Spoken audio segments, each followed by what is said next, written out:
네, 본격적인 공시메이트 진행에 앞서서 노란톡 오픈 채팅방 입장 방법 소개해드리도록 하겠습니다. 노란톡 오픈 채팅방에 변영인의 기업공시연구소라고 검색하신 후에 입장하시면 되는데요. 공시 관련해서 각종 질문 남겨주시면 제 옆에 계신 변영인 대표님께서 친절하고 빠르게 답변 도와드리도록 하겠습니다. 그럼 오늘의 첫 번째 기업 살펴보겠습니다. 오늘의 첫 번째 기업은 쇼박스입니다. 쇼박스는 1999년 설립돼서 2006년에 코스닥 시장에 상장했습니다. 주요 사업은 영화 및 영상물 배급, 콘텐츠 판권 유통, 투자 유치 및 방송용 프로그램 제작 등의 종합 콘텐츠 미디어 사업을 진행하고 있는데요. 미디어플렉스로 설립해서 메가박스, 시네플렉스로 영화 상영 및 영화관 운영 등의 사업과 영화 투자 및 배급 사업을 진행했으나 2007년 7월 메가박스를 매각하며 현재는 영화 콘텐츠 사업에 역량을 집중하고 있습니다. 그리고 자회사를 통해서 중국 호북성 홈쇼핑 사업에 진출했습니다. 2015년 6월 브랜드와 사명을 통일하여 쇼박스로 상호를 변경했고요. 2020년에 이태원 클라스를 방영하며 드라마 제작사로서 시장 진출을 이뤘습니다. 실적도 한번 확인해 볼게요. 2021년도 연결기준 매출액은 509억 원, 영업이익 19억 원, 당기순이익 22억 원을 기록했는데요. 매출액은 전년 동기 대비 8.8% 증가했고 영업이익, 당기순이익을 기록하면서 흑자 전환했습니다. 회사는 영화의 흥행으로 실적이 개선됐다고 밝혔습니다. 네, 이렇게 기업 정보 알아봤고요. 대표님, 어떤 공시 확인해 볼까요? 네, 지난주 금요일이었습니다. 회사 주요 사항 보고서를 통해서 유상증자를 결정했는데 내용 살펴보도록 하겠습니다. 유상증자의 결정입니다. 회사는 발행 주식 총수 전체 6,261만 1,000주 대비해서 지금 2,495만 2,447주에 해당되는 보통 주식을 발행 결정을 했는데요. 확보된 자금 1,316억 원에 해당되는 금액입니다. 회사는 운영자금 확보를 위해서 1,316억 원 규모의 제3자 배정 유상증자를 결정한 겁니다. 크게 우리가 일반 공모 방식과 제3자 배정 그리고 뭐 주주 배정 증자의 방법 효과는 세 가지로 좀 구분이 되는데 일반 공모냐 사무 방식이냐 이 두 가지 차이가 있거든요. 네네. 공모는 누구나 다 불특정 다수를 위해서 청약의 기회를 제공해주는 조건이지만 금융감독원의 증권신고서를 좀 수리해야 되는 절차를 좀 안게 되는 셈이고 사모 발행의 형태는 금융감독원의 어떤 증권신고서 수리는 면제가 좀 되지만 회사가 자체적인 어떤 투자자를 모집해야 되고 납입 이후에 1년간 의무 보호예수를 좀 진행하게 되는 이 발행 방식입니다. 회사는 제3자 배정 즉 사모 방식을 좀 발행을 했는데 하단 내용 더 보도록 하겠습니다. 신주의 발행가액은 5,277원입니다. 기준 주가 대비 지금 8%의 할인율을 좀 적용했다라고 좀 밝히고 있고요. 납입일은 2022년도 6월 30일입니다. 그래서 상장일은 7월 20날이 되겠습니다. 최초 내용들에서 크게 좀 해당되는 내용도 좀 없는데 네네. 지금 이 방식에 대해서 지금 나와 있죠. 증권신고서 제출 대상 여부 아니요. 자, 사무 방식이기 때문에 면제 요건이 있다. 1년간 보유예수가 되는 조건입니다. 회사는 경영상 목적 달성을 위해서 운영자금을 조달한다라고 좀 밝힌 바 있고 하단 내용도 보도록 하겠습니다. 회사 납입 대상자입니다. 마음 스튜디오 INC인데 회사는 이사회에서 경영상의 목적 달성을 위해서 투자자의 의향 그리고 납입 능력을 고려해서 선정했다라고 좀 밝혔고 의무 보유 등록일로부터 1년간 보유예수가 될 예정입니다. 네. 네, 이렇게 쇼박스가 마음 스튜디오를 대상으로 1,300억 원이 넘는 제3자 배정 유상 증자를 결정했습니다. 우리나라도 이제 K 콘텐츠를 통해서 좀 명실상부한 문화 선도국으로 거듭이 났거든요. 이번에 그럼 유증을 통해서 좀 적극적인 사업의 확장 기대해 볼 수 있을까요? 네, 우선은 1,300억 원 규모의 지금 이 운영자금 확보를 위한 이 증자 발표를 했는데 15일자 같은 날 공시 하나가 더 있었어요. 네. 주총 소집 계열인데 내용을 좀 더 보도록 하겠습니다. 회사는 유상증자 결정과 함께 주주총회 소집 결의를 발표를 했는데 임시 주총을 이제 연다는 뜻입니다. 회사는 2022년도 5월 31일 날 주주총회 소집을 결의했습니다. 내용 보도록 할게요.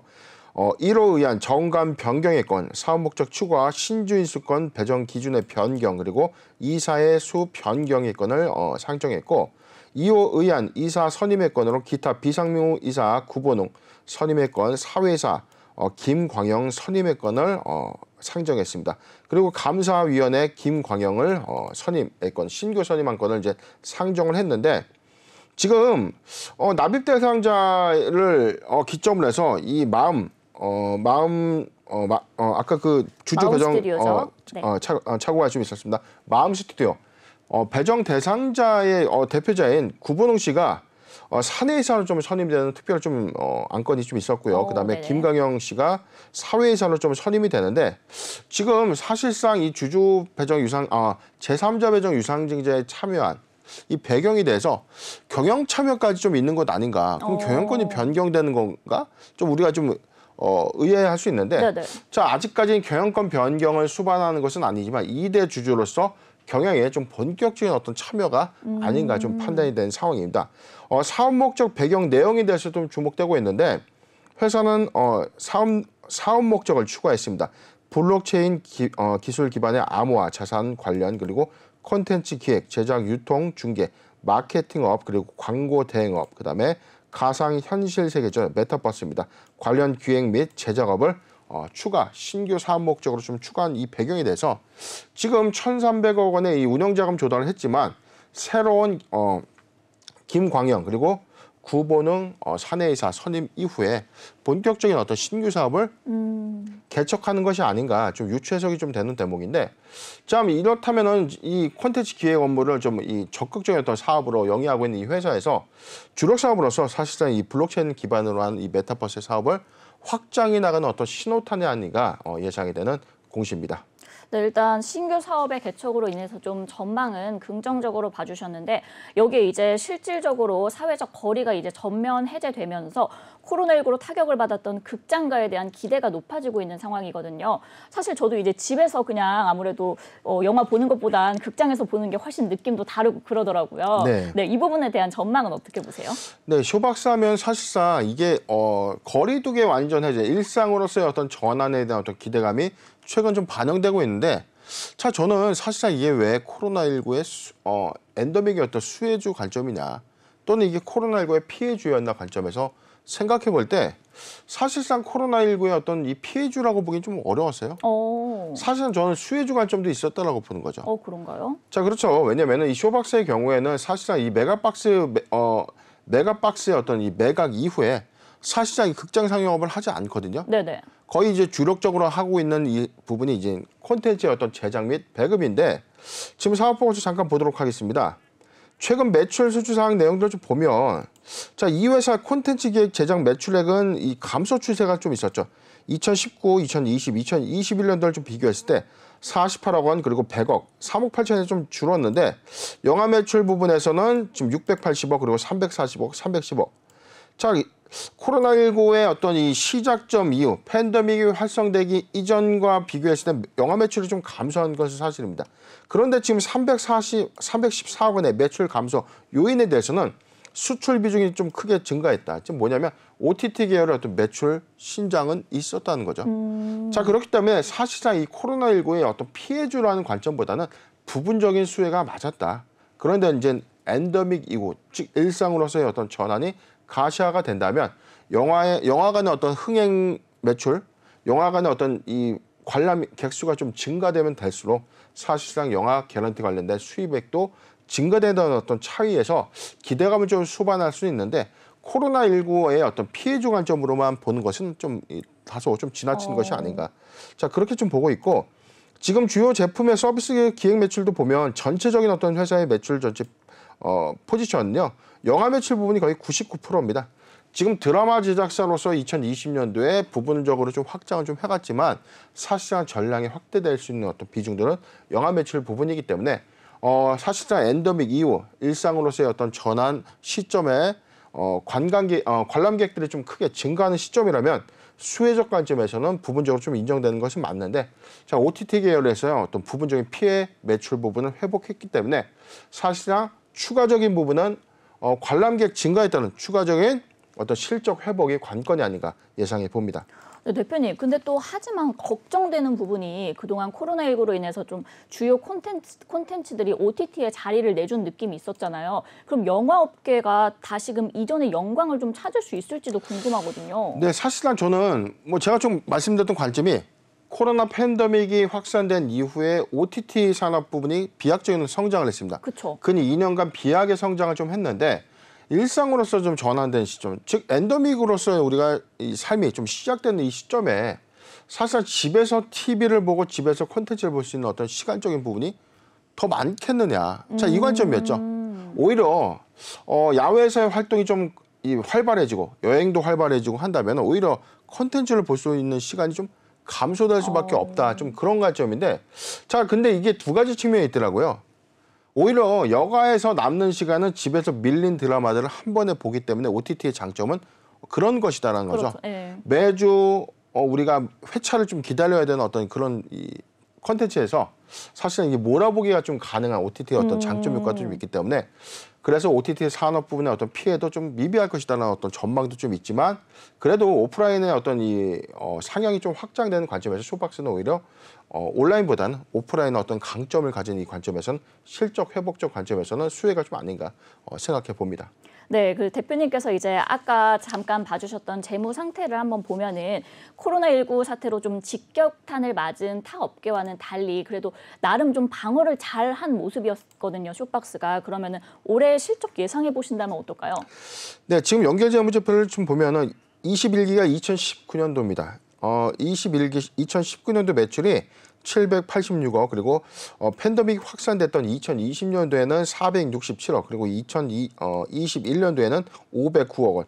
물론 코로나19 대비해서는 매출이 좀 다소 좀 급감한 것은 좀 사실이지만 네네. 2020년도에 대비해서 소폭의 어떤 매출 신장을 좀 이뤘던 부분은 OTT 계열의 어떤 실적 회복, 즉 수출 부분에 대한 영화 산업의 어떤 수출 실적이 좀 반영이 된 추세였기 때문에 전반적으로 만약에 본다면은 사실상 코로나19의 어떤 팬데믹 시점 이전의 어떤 실적을 부분적으로 좀 회복해 간다는 관점, 그 관점에 좀 본다면은 사실은 저는 두 가지 어떤 측면을 봅니다. 네. 자, 온라인 계열에 관련된 OTT 매출 플러스 오프라인에서 부과될 수 있는 영화 상영 매출 부분이 좀 더 합산이 된다면 오히려 올해 상반기 이후 하반기에 사실상 2019년도에 이 분기별 매출 실적의 어떤 비교표를 통해서 오히려 매출의 회복률이 우위에 있다면 전반적인 건 사실상 2023년도에 실적이 2019년도를 좀 더 뛰어넘는 매출 요인을 좀 가져오지 않을까 예상해 봅니다.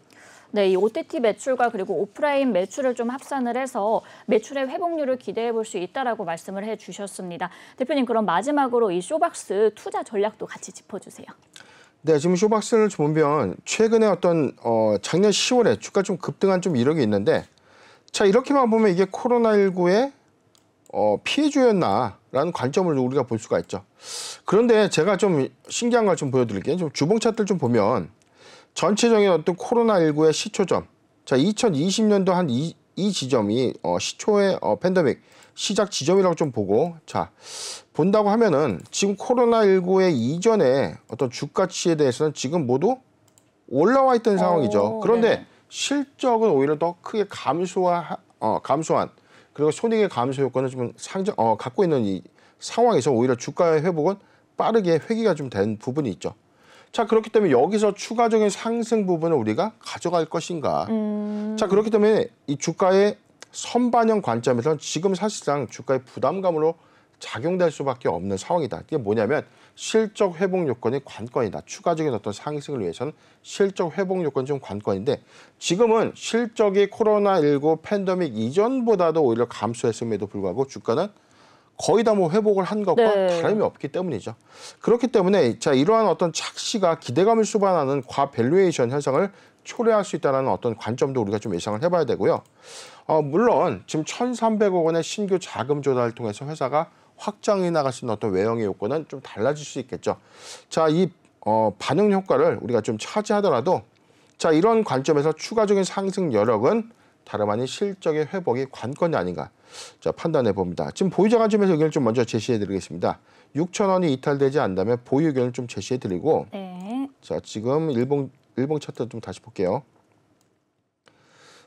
자, 요 구간입니다. 자, 보유자 관점에서 6,000원이 이탈되지 않으면 보유 의견을 좀 제시해 드리고 신규 매수하기 좋은 지점은 사실상 저는 이렇게 봤어요. 5,100원, 5,100원에서 5,600원, 5,100원에서 5,600원 구간은 매수 유효 구간, 포트 비중 10%의 분할 매수 의견을 좀 제시해 드릴게요. 지금 구간에서 도래 구간에서 하회하지 않을 겁니다. 실적 요인 또는 가격 조정 요인으로서 5,100원에서 5,600원 구간에 진입할 경우에 포트 비중 5%의 분할 매수를 제시해 드린다는 점 참고하셨으면 좋겠습니다. 네, 이 보유자 관점에서는 6,000원이 이탈되지 않는다면 보유하시면 좋을 것 같고요. 매수하기 좋은 구간은 5,100원에서 5,600원, 포트 비중 10%의 분할 매수 의견 주셨습니다. 일단 추가 상승에 대해서는 실적 회복이 관건이다라고까지 말씀해 주셨습니다. 네, 이렇게 오늘 첫 번째 기업 쇼박스 살펴봤고요. 두 번째 기업 살펴보겠습니다. 두 번째 기업은 디젠스입니다. 디젠스는 2006년 DH코리아에서 물적 분할 방식으로 설립됐으며 2012년 11월에 코스닥 시장에 상장했습니다. 주요 사업은 자동차용 배기계 시스템류의 제조 및 판매인데요. 주요 매출처는 한국 GM, 르노 삼성, 한국 닛산, 상하이 GM 등입니다. 한국 GM과의 오랜 거래 관계와 연구개발 능력, 품질 등의 경쟁력을 바탕으로 글로벌 GM으로 거래 관계를 확대하여 사업 영역을 확대하고 있습니다. 실적도 한번 확인해 볼게요. 2021년도 연결기준 매출액은 697억 원, 영업이익 34억 원, 당기순이익 35억 원을 기록했는데요. 매출액은 전년 대비 14.79% 감소했고 영업이익은 183.5% 증가했으며 당기순이익을 기록하면서 흑자 전환했습니다. 회사는 중국 종속법인의 매출 감소와 종속회사 청산 진행 등으로 재무 구조가 개선됐다고 밝혔습니다. 네, 이렇게 기업 정보 알아봤고요. 대표님, 어떤 공시 확인해 볼까요? 네, 지난주 금요일이었습니다. 회사 조회 공시 요구, 현저한 시황 변동에 관련된 요구가 있었는데 내용 보도록 하겠습니다. 조회 공시 요구, 현저한 시황 변동입니다. 뭐냐면 급격하게 시세가 좀 변하는데 무슨 일이 있습니까? 라고 좀 물어보는 거거든요. 디젠스 현저한 이 시황의 변동에 대해서 조회 공시 요구가 4월 15일에 있었는데 회사는 현저한 시황 변동과 관련돼서 공시 규정상의 공시 대상이 있습니까? 라고 좀 묻는 거고 오늘 6시까지 답변을 해라 라고 좀 했는데 현재까지 아직 답변은 없어요. 아마 장 종료 이후에 좀 공시가 제출될 것으로 좀 보여지는데 지금 사실상 좀 유추 해석되는 부분들이 좀 없거든요. 지금 그런데 왜 이 현저한 시황 변동 때문에 이 조회 공시 요구가 좀 있었냐면 지금 최근 한 3, 4거래일 동안에 주가 좀 단계 좀 급등한 이력이 좀 있었어요. 네. 지금 4월 15일 금요일에 상한가 같고요. 5거래일 동안에 지금 7%, 2%, 2%, 30%대. 지금 단기에는 한 40%에 육박하는 상승률이 좀 있었기 때문에 지금 공시정보상에서 혹시 회사가 이야기할 수 있는 어떤 대상이 있느냐라는 어떤 조회 공시 요구가 있었던 것이고 지금 이게 만약에 중요한 어떤 공시 내용이 좀 있었다면 장중에 좀 공시가 되었을 건데 네. 지금 장 종료 이후에 공시가 좀 제출되었을 것으로 유추 해석해 본다면 크게는 좀 중요 정보가 없지 않을까. 중요 정보가 없거나 또는 회사가 계획하고 있는 어떤 자금 조달을 좀 발표하거나 자, 두 가지로 좀 유추 해석이 되는데 사실상 이 중요 정보 없음이 좀 더 타당하지 않을까 예상해 봅니다. 네, 한국거래소 코스닥 시장본부가 디젠스에 현저한 시황 변동에 대한 조회 공시를 요구했습니다. 일단 전 거래일에 상한가를 기록을 했는데 대표님 이게 또 정치 테마주로 엮인 부분이 있다고 하더라고요. 이 부분에 대해 설명 부탁드릴게요. 네, 회사의 이 대표가요. 같은 전 대선 후보였죠. 이재명 전 대선 후보와 같은 경주 이씨라는 이유만으로 이게 이재명 관련주로 이제 편입이 좀 됐었죠. 자, 그렇기 때문에 사실 제가 가장 우려하고 있는 어떤 이 섹터가 바로 이 대선 또는 이 정치 테마주인데 지금 사실상 이게 인과적인 관계가 있다고 하더라도 이 기업에 특혜가 있다면 네. 이건 좀 말이 안 되는 거 아니겠습니까? 그렇죠. 그렇기 때문에 지금 기대감을 수반해서 주가가 좀 움직인다는 것 자체도 좀 말이 안 되지만 사실상 이게 연관성 관점에서 같은 경주이시라는 이유 때문에 주가 좀 상승한다. 이건 너무나 인위적인 어떤 이 시세의 어떤 유입 흐름이기 때문에 경계를 해야 됨이 맞는데 사실상 이 디젠스가 지난 대선 이 기대감을 좀 수반하면서 주가 좀 단기 급등락하면서 좀 이 부각된 바가 있었고 최근에 어떤 주가의 상승 흐름은 사실은 사업 모멘텀의 어떤 부각이 아니라 지금 이재명 전 대선 후보자의 다시 정치계에 다시 이제 좀 복귀를 하는 것 아닌가? 그런 관측들이 좀 나오면서 기대감이 좀 수반됐기 때문에 다소 의외 또는 다소 인위적인 상승의 어떤 흐름으로 작용한 것이다라고 좀 판단해 봅니다. 네, 이 디젠스 정치 테마주로 좀 엮인 부분이 있어서 투자자분들 좀 경계하시는 게 좋을 것 같은데요. 이 새만금 개발 관련 대장주로도 또 부각이 된다고 하더라고요. 이 부분은 어떤 거죠? 네, 회사가 보유하고 있는 이 토지가 새만금 부지 한 5만 평을 좀 보유하고 있다는 어떤 내용들이 좀 나왔는데 그래서 지금 과거에 새만금 관련주로도 좀 부각이 됐었어요. 지금 그런데 유형자산의 어떤 부분은 회사의 어떤 내용에서 정기보고서상에서는 좀 나와 있지는 않기 때문에 회사가 지금 자산으로 보유하고 있는 새만금 부지 한 5만 평 정도를 회사가 좀 보유하고 있던 이력들이 좀 부각이 됐는데 최근에 이 스웨덴의 ABB ABB 등의 어떤 글로벌 기업들이 새만금의 어떤 투자 유치에 대해서 일단 시찰이 한번 왔었어요. 오고 나서 여러 뭐 친환경 에너지 관련 시설들 뭐 이런 것들을 좀 둘러보고 갔기 때문에 관련된 부가적인 해외 글로벌 기업들의 어떤 투자가 확정이 된다면 이에 따른 어떤 토지 지가의 어떤 상승이라든지 이에 관련된 어떤 반사 수혜가 좀 예상되는 어떤 흐름들 때문에 단기의 상승 흐름으로 좀 작용됐을 것이다라는 어떤 관측도 좀 나오고 있는데 자, 이 요건도 플러스 됐고요. 그다음에 이재명 전 대선 후보의 정치 복귀 관련된 어떤 설도 반영이 좀 됐던 흐름. 그런데 두 가지 요건 다 이게 사실상 기대감이죠. 그렇죠. 뭔가가 지금 정확하게 확정된 것이 아니라 사업의 관점에서 실적의 관점에서 확정된 사항들이 아니라는 점에서 사실상 이 우려감이 될 수밖에 없어요. 그렇기 때문에 지금 주가는 이런 기대감을 인위적으로만 좀 수반한 채 주가가 최근에 4월 15일에 좀 상한가 기록을 좀 했는데 이에 대해서 조혜공 씨 요구에 대해서도 회사는 뭐 정확한 좀 답변이 아직은 없기 때문에 장 종료 이후에 조혜공 씨 요구에 대한 어떤 답변 부분을 한 번 더 체크해 보도록 하겠습니다. 네, 이 정치 테마주와 그리고 새만금 개발 관련 대장주도 좀 아무래도 확정은 아니기 때문에 좀 더 추후 상황을 지켜봐야 될 것 같습니다. 대표님, 근데 이 디젠스가 본업은 자동차 부품을 제조 및 판매하는 회사거든요. 근데 2차 전지 사업으로 또 진출하는 것도 계획 중이라고 하더라고요. 이 부분에 대한 전망은 어떻게 보세요? 네, 먼저 실적 증가표를 좀 보도록 하겠습니다. 회사 매출액 또는 손익고지 30% 이상 변동폭을 좀 보면 회사의 최근 매출액은 14.7%가 좀 감소한 697억을 좀 기록했고요.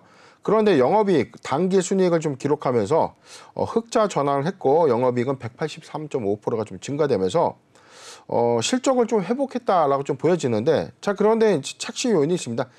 중국의 종속법인의 어떤 매출 감소 효과가 연결 재무제표에 좀 산입이 되면서 매출의 어떤 감소 요인이 좀 있었지만 자, 이 이익은 사실상 영업 활동의 어떤 호조가 아니라 자회사, 청산 진행 등에 따라서 손상 차손, 손실 처리나 했던 이 부분들의 일부 손상 차손의 어떤 환입, 일부 손실 금액이 좀 감소한 효과가 있는 거죠. 이게 당기 순이익이 좀 반영된 효과가 있는데 이로 인해서 재무 구조가 좀 개선된 거기 때문에 사실상 영업 활동을 잘해서 흑자 전환한 것이랑은 좀 거리감이 있다는 거죠.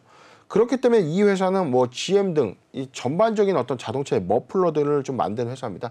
머플러는 우리가 소위 말하는 좀 이런 말을 해도 되는지 모르겠는데 마우라라고 부르죠. 네.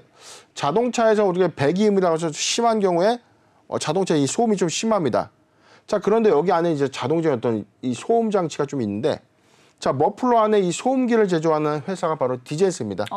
자, 그렇기 때문에 이게 사실상은 내연기관차에서 전기차로 선회되는 이 관점에서는 오히려 사업의 어떤 업황은 감소 추세에 가는 사형 산업으로 볼 수밖에 없는 거죠. 왜냐하면 전기차는 자, 이 소음기 관점에서는 사실상 뭐 의미가 없기 때문이죠. 네. 자, 그렇기 때문에 이 디젠스의 입장에서는 신규 사업을 확충을 위해서 고민 아닌 고민을 좀 할 수밖에 없는 상황인데 네네. 자, 그렇기 때문에 회사는 이 배기 시스템 그리고 소음기의 개발 제조업을 주력으로 하고 있지만 자, 이 산업을 장기적으로 할 때는 이게 사실상 이 사양 산업으로서 좀 진입한 것과 다름이 없기 때문에 2차 전지에 관련된 전기차 시대로서의 어떤 사업 방향을 좀 선회하는 것이 아닌가 예상해 봅니다. 네, 좋습니다. 그럼 끝으로 이제 디젠스의 대응과 또 투자 전략에 대해서도 한번 말씀해 주세요. 네, 디젠스의 어떤 지금 이 주가 차트를 좀 보면 오늘 11.3% 좀 하락한 1,210원의 주가 형성을 좀 하고 있는데 지금 다소 이 상승 구간에 보이는 이 상승 구간들이 다름 아닌 뭐 이재명 전 대선 후보자 관련된 이 이력들이 좀 부각될수록 네네. 상승 흐름이 좀 나왔습니다. 그리고 나서 대선 종료 이후에 재료 소멸 관점 때문에 상승폭을 좀 모두 이제 반납한 흐름까지 좀 왔었죠. 자, 3월 지난 시점이었는데, 자, 그럼에도 불구하고 최근에 다시 상승할 수 있었던 원동력은 회사의 사업 모멘텀의 어떤 부각보다는 다소 사업과 좀 다소 차이가 좀 있는 재료화되는 어떤 관점에서만 주가가 좀 반영했다는 시점에서 다소 좀 아쉬운 부분이 있는데, 자, 이런 종목들이 사실상 신규적 매수 관점에서 좀 주의해야 되는 종목이 아닌가 싶습니다. 회사는 실적을 수반해서 사업 모멘텀으로서의 어떤 중장기 비전을 통해서 주가가 우상향해야 되는데, 기대감을 수반하는 주가의 어떤 흐름으론 매물대만 좀 쌓여가는 어떤 흐름들만 나와준다는 거죠. 자, 이 두 가지 부분인데, 자, 그래서 신규적 매수 관점에서는 좀 의견을 표명하지는 않겠습니다. 보유자 관점의 의견을 좀 제시해 드린다면, 자, 1080원이 이탈된다면 비중을 줄이거나 전량 매도하는 것을 제시해 드리고, 아직은 사실상 기대감에 수반하는 주가 다소 인위적인 행태가 좀 보여지기 때문에 신규적 매수 관점에서는 좀 주의가 필요하지 않나 예상해 봅니다. 네, 이 디젠스 신규 매수 관점은 추천하지 않으셨고요. 보유자 관점에서는 1,080원을 이탈한다면 비중을 좀 축소하시는 것이 좋겠다라고 말씀해 주셨습니다. 이런 좀 재료화 관점에서 기대감을 수반한 상승이라서 좀 더 주의를 하시는 것이 좋을 것 같습니다.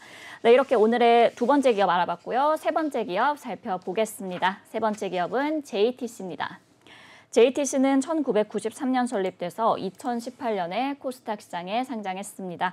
1993년 일본 오이타현 베푸시에서 창업을 해서 면세 사업을 시작한 이래 2015년 현재 상호로 변경한 외국 법인입니다. 주요 사업은 방일 외국인 단체 여행객을 대상으로 면세 상품을 판매하는데요. 면세점 및 사후 면세점을 운영해서 일본 방문 외국인 여행객의 쇼핑을 타깃으로 시장을 구축하고 있고요. 방일 외국인 여행객 대상의 쇼핑 시장입니다. JTC는 종합 면세점 성격의 JTC 면세점, 고가 상품을 취급하는 라쿠이치 면세점, 생활용품 위주로 취급하는 생활광장 등 5개 점포를 보유하고 있습니다. 실적도 한번 확인해 볼게요. 2021년도 잠정 개별 기준 매출액은 126억 원, 영업 손실 818억 원을 기록했고요. 당기 순손실은 832억 원을 기록했습니다. 회사는 코로나19의 영향으로 일본 인바운드 여행 산업의 업황 악화로 인해서 실적이 타격을 입었다고 밝혔습니다. 네, 이렇게 기업 정보 알아봤고요. 대표님, 어떤 공시 확인해 볼까요? 네, 지난주 금요일에 했습니다. 회사 내부 결산 시점 관리 종목 지정 또는 상장 폐지 사유 발생을 공시했는데요. 조금 차이점이 있죠. 지금 시점에 왜 이 공시가 나왔지라고 의아할 수 있습니다. 네네. 다름 아닌 이 회사는 12월 31일을 결산 법인으로 한 게 아니라 3월 31일이 결산 종결일입니다. 그렇기 때문에 6월 30일까지 사업 보고서를 좀 제출을 해야 되는 의무가 있고요. 주주총회일로부터 일주일간 전에 감사 보고서 제출 의무가 좀 있기 때문에 아직 총회일이 좀 상정되지는 않았지만 6월 30일을 좀 기점을 한다면 6월 셋째 주까지는 감사 보고서를 좀 제출해야 되는 법인입니다. 내용 살펴보겠습니다. 내부 결산 시점 관리 종목 지정 또는 상장 폐지 사유의 발생. 회사가 감사 전 재무제표를 제출하는 시점에서 결산을 해놓고 보니까 관리 종목에 지정되거나 또는 상장 폐지에 해당하는 사유가 좀 발생이 된 겁니다. 네. 내용 보도록 할게요. 개별 재무제표입니다. 매출액은 전년 동기 대비 14.04%가 좀 감소한 126억을 기록했습니다. 영업 손실은요 818억을 좀 기록하면서 전년 동기 대비 15.65%가 좀 감소했고요. 당기 순손실은 전년 동기 대비 18.67%가 좀 감소한 832억 원을 좀 기록했습니다. 회사는 코로나19의 전 세계적인 확산 그리고 일본의 인바운드 여행 산업의 업황 악화로 인해서 실적이 감소했다라고 좀 밝혔습니다. 그런데 어떤 이유 때문에 관리 종목 지정으로 좀 포함이 됐는지 관리 종목 지정 우려 사유입니다. 내부 결산의 결과 최근 3, 4년도 중에서 2개 사업년도에 각각 자기 자본의 50%를 초과하는 법인세 비용의 차감전 손실이 발생했다. 그래서 이 사유가 감사 보고서에 확인될 경우에는 관리 종목으로 지정될 수 있다라는 뜻입니다. 내용을 보겠습니다. 관리 종목의 지정 요건은 자본 잠식의 50% 초과 요건 그리고 최근 3개년도 사업년도에 법인세 차감전 계속 사업 손실률이 50% 초과된 요건이 두 개 년도에 해당이 되면 관리 종목 지정 사유가 되죠. 네. 그리고 세 번째입니다. 최근 4년 연속 영업 손실을 기록하게 될 경우에도 관리 종목이 지정 사유가 됩니다. 일단 회사는 자본 잠식률이 17.3%, 50%를 초과하지 않지만 일부 잠식이 되어 있습니다. 그리고 최근 3개년도, 3년도에 법차선 손실이 2020년도 그리고 2021년도에 2년 연속 해당됨에 따라서 이 요건으로 관리 종목 지정 사유가 되는 겁니다. 그런데 4년 연속 영업 손실에는 아직 해당이 되지 않기 때문에 자, 이 요건도 매우 중요한 시그널입니다. 뭐냐면 2022년도에도 영업 손실을 기록한다면 추가 관리 종목 추가 지정 사유가 되는 셈이죠. 4년 연속 영업 손실인데 지금은 3개년도에 해당된다는 점을 공시를 통해서 알 수 있겠습니다. 네, JTC 3월 31일이 결산 종결일이었는데요. 관리 종목 지정 우려로 현재 주권 매매 거래가 정지됐습니다. 최근 3년 중 2년에 자기 자본 50%를 초과하는 법인세 비용 차감전 계속 사업 손실이 발생했다는 이유였는데요. 역시나 이제 코로나19로 인해서 좀 매출이 급격하게 악화되는 모습을 확인할 수 있었습니다.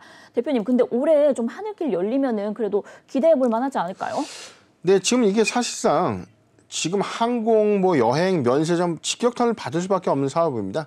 사실상 이 JTC 경우에는 규모가 큰 대형 면세점은 아니었기 때문에 네. 사업 면세점 관점에서는 일본의 이 방이라는 일본으로 방문하는 여행객들을 대상으로 하는 면세점 판매가 주 사업이었는데 지금 사실상 해외로 갈 수 있는 여행객들이 거의 발길 끊겼고 사실은 출장 수요라고 하더라도 면세점을 운영하기에는 출장 수요가 따라올 수 없는 상황이었죠.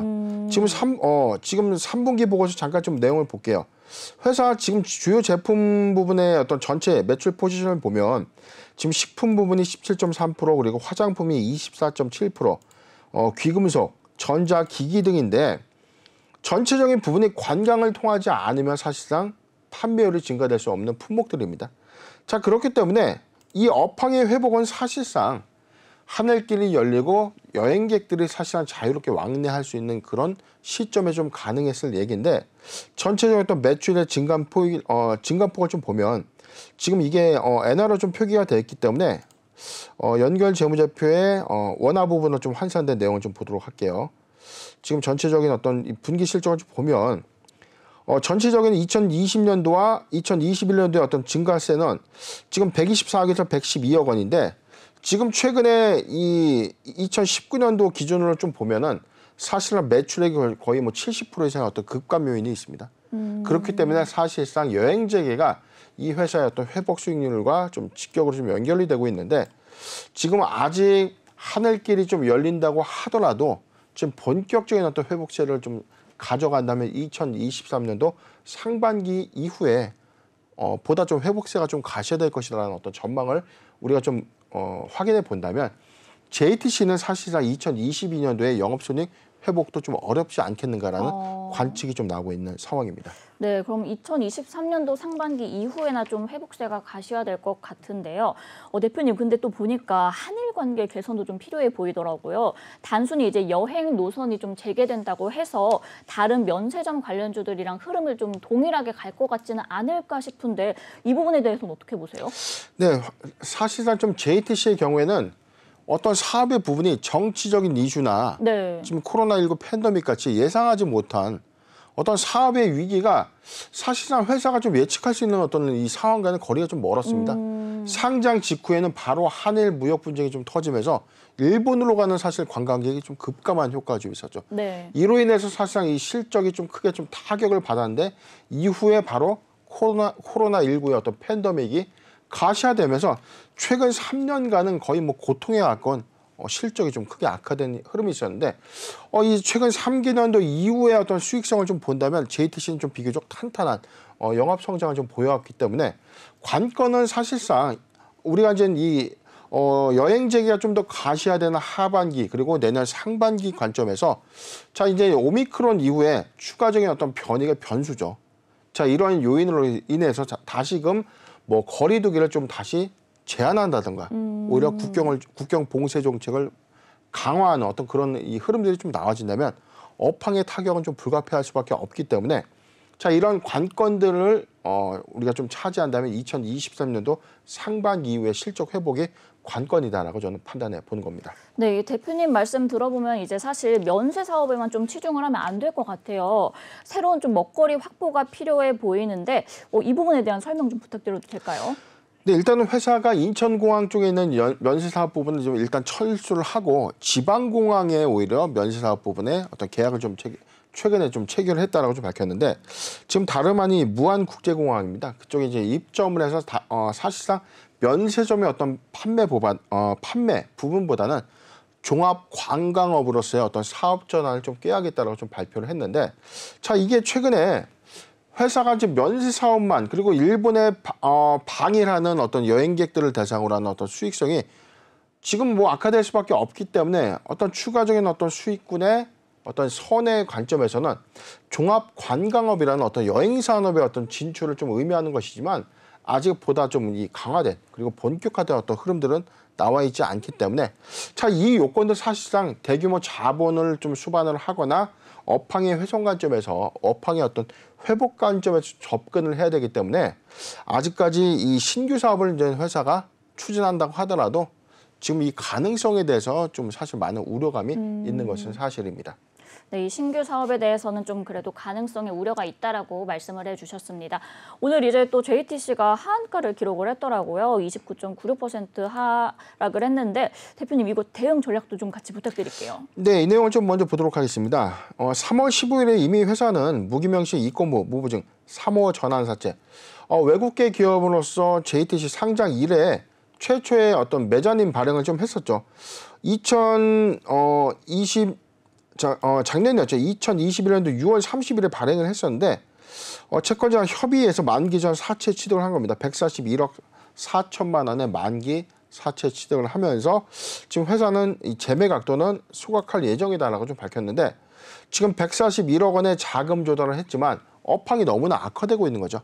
회복 조짐이 없다 보니까 채권자의 입장에서도 이 규정된 어떤 근거에 의해서 상한 요구가 좀 있었을 것이라고 판단이 되고요.